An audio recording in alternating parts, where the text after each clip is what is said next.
Iwasan ng mga pangyayari sa buhay. May mga plano ang Diyos. May mga magaganda pa siyang plano na hindi natin alam, na kailangan natin maniwala at manampalataya sa Kanya.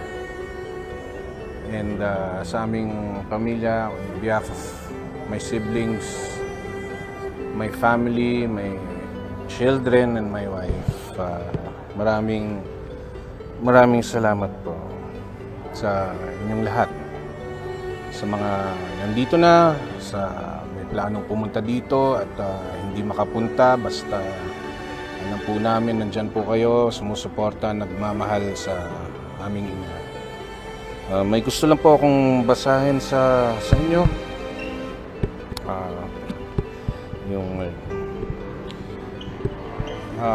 Pwede akong... Yes, ito galing po sa aming puso. I-generalize ko na lang po for social media purposes para po sa ating lahat. It is with deep sorrow that we confirm the passing of our beloved mother, Nora Aunor, national artist and the greatest actress in the history of Philippine cinema. She passed away peacefully last night, April 16, and surrounded by those who love her the most. From a very young age, our mom captivated hearts with her talent, grace, and unmatched voice. Over the decades, she built a career that shaped the very soul of our culture. Through song, through screen, and through every role she brought life with brilliance. Her contributions to the arts are immeasurable, and her legacy will live on in every performance, every melody, and every person she inspired. We are profoundly grateful to everyone who has reached out with love, prayers, and condolences. Your messages are a powerful testament to how deeply she was cherished. Not just by us, but an entire nation.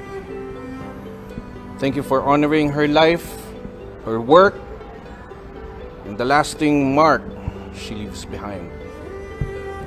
With love and heartfelt thanks from us, her children, her family, her friends. And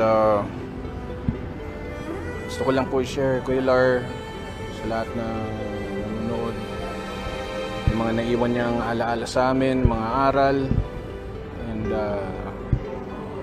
hindi mamamatay yun. Habang buhay namin, dadalhin yun, mga aral na binigay niyo sa amin, nakakarating sa mga anak namin, sa mga apo namin.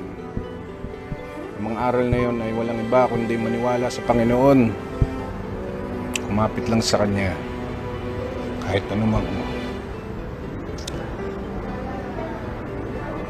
pagsubok dumating sa buhay. Kailangan lang natin maging matatag para sa mga mahal natin sa buhay.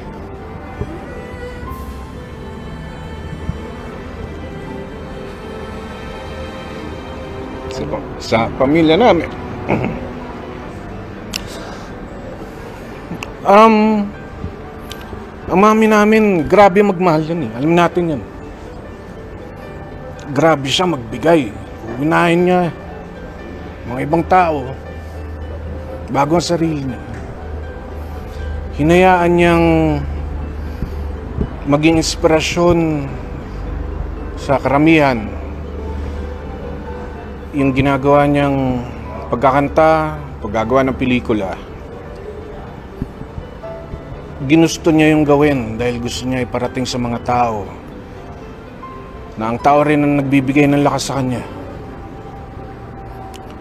na ang tao rin ang nagbibigay ng pagmamahal sa kanya.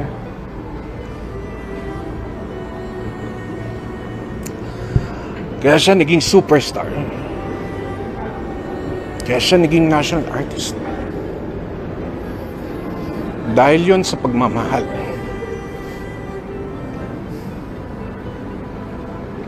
Dahil yun sa binigay na biyaya ng Panginoon, paniniwala kay Jesus Cristo. Marami kaming pinagdaanan, ngunit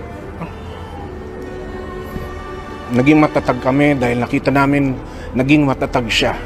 Hindi lang para sa sarili niya, kundi para sa amin.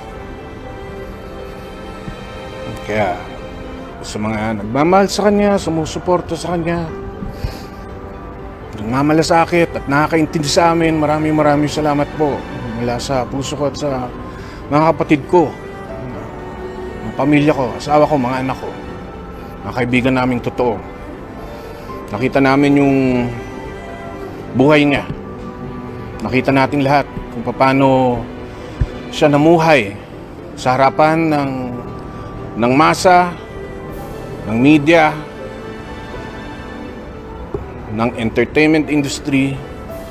Nakita rin namin siya kung paano siya namuhay sa amin, sa pamilya niya, sa personal. Marami kami natutunan. Kaya kami napaka-swerte namin, napaka-bless namin dahil nagkaroon kami ng isang Nora Honor, Nora Cabaltera bilang mayor, bilang ina. Thank you, maraming salamat. Ano yung sa family sa pagdating, maagang pagdating ng mga nagmamahal sa inyong like si Ate B, si Senator Robin? Dumating sila dahil siyempre naging parte rin po sila ng mga buhay namin, naging parte rin sila ng buhay ng aming ina, and napaka-grateful po namin, Kuya, dahil sa halip ng mga busy nilang schedule, mas pinili po nilang makasama po kami, makiramay sa aming ina. Maraming salamat, Kuya Binoy, Tita B, and sa mga may plano pang pumunta. Actually, this is the first day only, and if you don't mind, I'll be reading the schedules so that everyone may know what's about to come up. So yeah, today, April 17, is going to be the family gathering, the private gathering of the family and friends of my mom, of our mom. Yeah, it's going to be from 7 p.m. to 12 midnight. Yeah, mass at 8 p.m.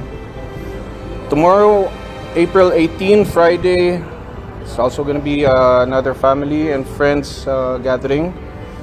Yeah, also from 1 p.m. to 12 midnight, and we'll be having mass at 7 p.m. April 19 and 20, this coming Saturday, public viewing from 10 a.m. to 4 p.m. and family and friends at 7 p.m. and we're going to be also having another mass. This coming Monday, it's also going to be a family and friends evening from 1 p.m. to 12 midnight and 7 p.m. for our mass. And then on April 22, Tuesday, it's gonna be the last day, and our last day to be with our mom here on earth before she goes up and joins our Creator. It's gonna be held on Tuesday. We're gonna be having a state funeral and another mass, but we'll be updating you with the details and the schedule for that. Lilinawin lang natin that he did not die while being operated. She did not. She was being operated on, and after that, she had a hard time breathing, and eventually all things went downhill from there. That's why they had to do another procedure after that.